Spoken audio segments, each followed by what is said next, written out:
Doon tara mo maghugas ra sang pinggan.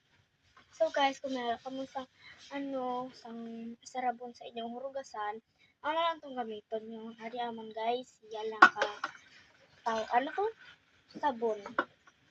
So guys, kung mayaman guys, resign lang ang balay.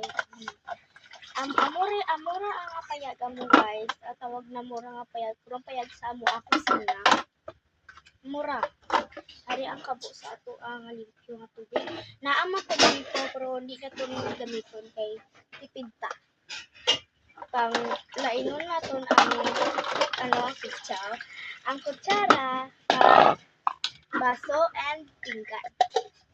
Ang lainon rata natin. This is from pinggan. Sudan ra mura gain na kay sabaw na ay karne. Nga bakal namon siya guys.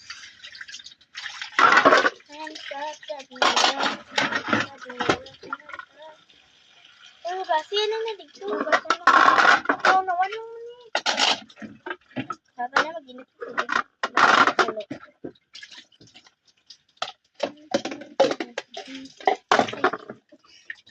Nahulog ra siya guys.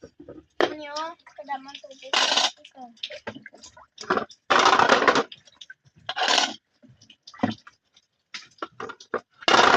Kung gakaon ra mo guys, kasi galaan yan kung pag magluto. Mga magulang yung pag napakasadaan. Pag napaluto mo, magulang yung tayo.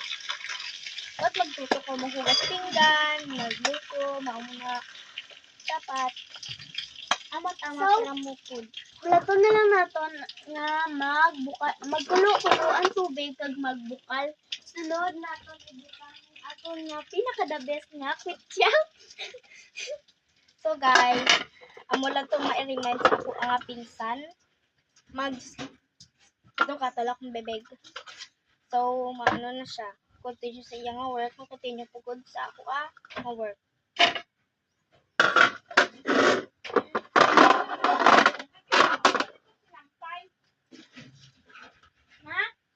Ibalik to para mauga. Nagluto kami.